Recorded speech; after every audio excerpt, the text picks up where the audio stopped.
जय हिंद। आज मैं आप लोगों को 15 अगस्त 1947 की कुछ रंगीन बातें, कुछ महत्वपूर्ण तथ्य बताने जा रहा हूँ, जिसे जानकर आपको गर्व होगा कि हम भारतीय हैं। तो सबसे पहले और सबसे अनोखी बात यह है कि जब भारत को स्वतंत्रता मिली थी 15 अगस्त 1947 में, तब भारत का कोई राष्ट्रगान नहीं था। हालांकि 1911 में ही रविंद्रनाथ टैगोर जी जन गण मन बंगाली भाषा में लिख चुके थे, लेकिन 1950 में यह हमारे देश का राष्ट्रगान बन पाया था।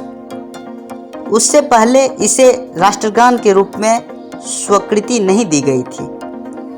अगला सबसे रोचक बात यह है कि अभी वर्तमान का राष्ट्रीय ध्वज का पहला संस्करण 1921 में बेजवाड़ा में पिंगली वेंकैया द्वारा बनाया गया था। बेजवाड़ा एक जगह है जहाँ पे 1921 में जो आज हम राष्ट्रीय तिरंगा फहराते हैं, उनका संस्करण उसे बनाया गया था। यह 2 रंगों से बना था, लाल और हरा, जो कि 2 प्रमुख समुदायों का प्रतिनिधित्व करता था।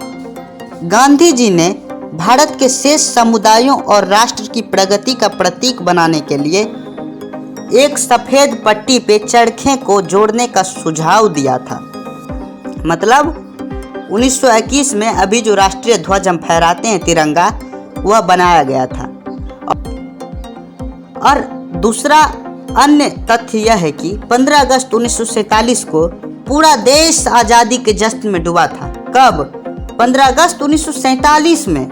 लेकिन गांधी जी इसमें शामिल नहीं हो पाए थे, क्योंकि वह इस समय कलकत्ता में हिंदू मुस्लिम दंगों को रोकने में लगे हुए थे। आपको पता होगा कि जब भारत और पाकिस्तान का विभाजन हुआ, उस समय में हिंदू और मुस्लिम में काफ़ी दंगे हुए थे। तो उसी दंगा को शांत करने के लिए महात्मा गांधी 15 अगस्त 1947 में कलकत्ता पहुंचे थे। अगली रोचक तथ्य यह है कि हर स्वतंत्रता दिवस पर माननीय प्रधानमंत्री जी, मतलब उस समय के जो प्रधानमंत्री होते हैं, वो लाल किले से झंडे फहराते हैं। लेकिन 1947 में ऐसा नहीं हुआ था। पंडित जवाहरलाल नेहरू जी ने 16 अगस्त को लाल किले से झंडा फहराया था। उसके पीछे का भी कारण वही हिंदू और मुस्लिम की दंगा था। अगला रोचक तथ्य यह है कि 15 अगस्त जिस समय भारत और पाकिस्तान को विभाजन हुआ, उस समय में भारत और पाकिस्तान के बीच की कोई सीमा रेखा नहीं थी। यह 17 अगस्त को रेड क्लिफ लाइन के रूप में खींची गई थी। भारत ने स्वतंत्रता प्राप्त करने के बाद 560 रियासतों को भारतीय संघ में शामिल किया था, और 2 अन्य रियासतें थी जिनमें हैदराबाद और जूनागढ़ था। ये दोनों अपना स्वतंत्र राज्य के रूप में स्थापित करना चाहते थे, लेकिन भारतीय सेना और सरदार वल्लभ भाई पटेल के द्वारा इसे कब्जा कर लिया गया था। और दूसरा रोचक तथ्य यह है कि भारतीय स्वतंत्रता के बारे में एक और दिलचस्प बात है कि भारत की स्वतंत्रता के बाद पुर्तगाल ने अपने संविधान में संशोधन किया था। अब आप सोचते होंगे ये पुर्तगाल क्या है? पुर्तगाल एक कंट्री है जो कि पहले गोवा, जो एक राज्य है अभी, जिसकी राजधानी पणजी है, वहाँ पे शासन किया करती थी, और वहाँ पर पुर्तगालों का ही संविधान चलता था। और बाद में वही संविधान को पुर्तगालों ने संशोधन किया और गोवा को एक पुर्तगाली राज्य के रूप में घोषित किया था। लेकिन भारतीय सैनिकों ने 19 दिसंबर 1961 को गोवा पर हमला किया और इसे भारत में मिला दिया था। मतलब गोवा भारत में कब मिला? 19 दिसंबर 1961 को। अगली रोचक तथ्य यह है कि भारत ने इतिहास के अपने पिछले 1 लाख वर्षों में कभी भी किसी देश पर हमला नहीं किया है। हमारा यही नियम है कि वसुधैव कुटुंबकम, मतलब पूरा पृथ्वी ही हमारे परिवार के रूप में है, तो हम उस पर हमला क्यों करें?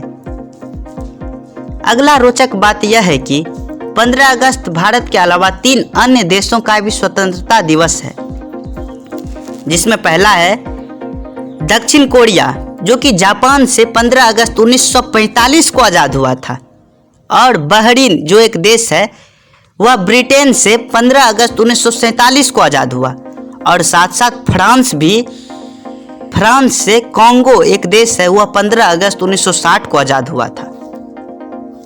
और लास्ट का जो सबसे महत्वपूर्ण तथ्य यह है कि 15 अगस्त 1947 को 1 रुपया $1 के बराबर था, और सोने का भाव 88 रुपये 62 पैसे प्रति 10 ग्राम था।